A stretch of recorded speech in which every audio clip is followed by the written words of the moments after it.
ہم مدینے کی گلی میں پھر دوبارہ چلتے ہیں. حضرت عمر رضی اللہ تعالیٰ عنہ کا دربار لگا ہے. ایک شخص کو پکڑ کر لوگ لے آتے ہیں کہ اس شخص نے ہمارے باپ کو قتل کر دیا. حضرت عمر رضی اللہ تعالیٰ عنہ نے پوچھا کیا ماجرا ہے بھائی؟ اس نے کہا جی واقعی میں ان کے باپ کا قاتل ہوں، لیکن میں نے قصداً قتل نہیں کیا. ہوا یہ کہ میں ایک مسافر ہوں، جا رہا تھا، راستے کے اندر سبز چراگاہ تھی، میرا اونٹ بھوکا تھا، اس چراگاہ میں داخل ہو گیا. اس کے بوڑھے باپ نے پتھر اٹھایا اور میرے اونٹ کو مارا، اس کی آنکھ نکل گئی. مجھے بڑا غصہ آیا، میں نے وہی پتھر اٹھا کر اس کے باپ کو دے مارا، لیکن وہ ایسے ٹکانے پہ لگا کہ اس کا باپ فوراً فوت ہو گیا.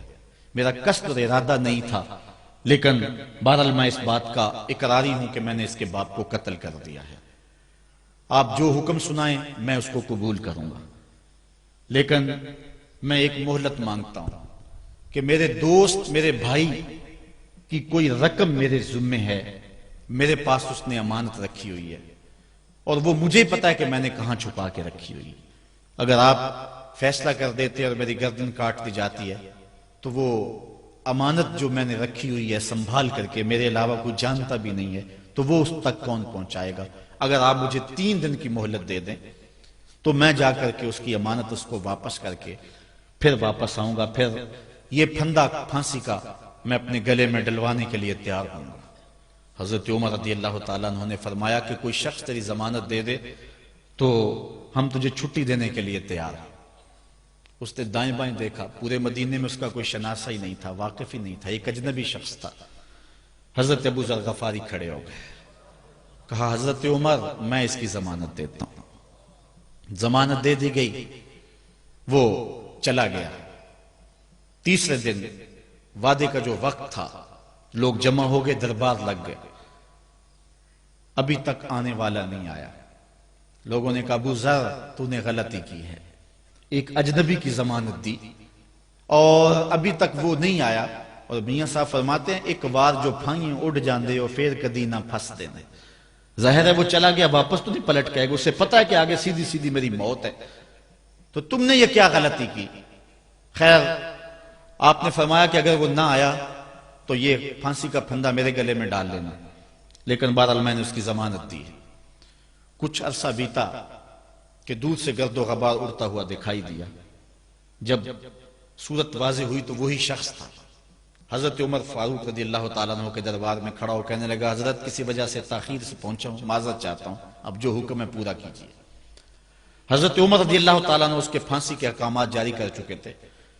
آپ نے فرمایا کہ ابو ذر یہ بتا کہ تو نے اس کی ضمانت کیسے دی جب تو اسے جانتا نہیں تھا؟ تو سنو حضرت ابو ذر غفاری نے کیا کہا. کہا ایک اجنبی میرے محمد کے مدینے میں پناہ مانگ رہا تھا اور اس نے چاروں سمت دیکھا اور کوئی شخص نہیں تھا جو اس کو امان دیتا اور اس کی ضمانت دیتا، تو میں نے اس لیے ضمانت دے دی کہ نہ بھی آیا تو اپنی جان چلی جائے گی. کل کو یہ تو نہیں کہے گا کہ محمد کے مدینے میں کسی نے ضمانت مانگی تھی، پورے شہر میں کوئی ضمانت دینے والا نہیں تھا. اس کو کہا کہ انہوں نے تو ضمانت دے دی، میاں اب تو بتا کہ تو چلا گیا تھا، تجھے جانتا کوئی نہیں تھا، نہ پلٹ کے آتا تو تجھے کوئی پوچھنے والا نہیں تھا، تو تو نے یہ دوبارہ موت کے منہ میں کیوں اپنا سر رکھا ہے؟ تو اس نے کہا کہ میں نے کہا کہ ایک اجنبی کی ضمانت ایسے شخص نے دی ہے جو مجھے جانتا بھی نہیں ہے، اور اگر میں نہ گیا تو لوگ قیامت تک اجنبیوں پر بھروسہ نہیں کریں گے کہ اجنبی یوں سلوک کیا کرتے ہیں. تو حضرت عمر رضی اللہ تعالیٰ عنہ اس کے پھانسی کے احکام جاری کیے. تو جن کے باپ کو قتل کیا تھا وہ بیٹے کھڑے ہو گئے، کہنے لگے تاریخ کی کالک ہم اپنے منہ پہ ملیں گے، ہم بھی اپنے باپ کے قاتل کو معاف کر دیتے ہیں. یہ ہماری تاریخ ہے، یہ ہماری کہانی ہے. لیکن آج ہم کس جگہ پہ کھڑے ہیں اور کیا ہماری صورتحال ہے؟ نہ ہمارا کردار رہا اور نہ ہمارا کوئی تشخص رہا. آج ہم نے اپنا تشخص بھی مٹا کے رکھ دیا، اپنے طرز زندگی بھی بدل دی. نہ ہماری باطن کی وہ روشنی رہی، نہ ظاہری وہ صورت رہی کہ ہم پہچانے جائیں کہ حضور کے غلام ہیں، بلکہ آج بھانت بھانت کی بولیاں بول رہے ہیں.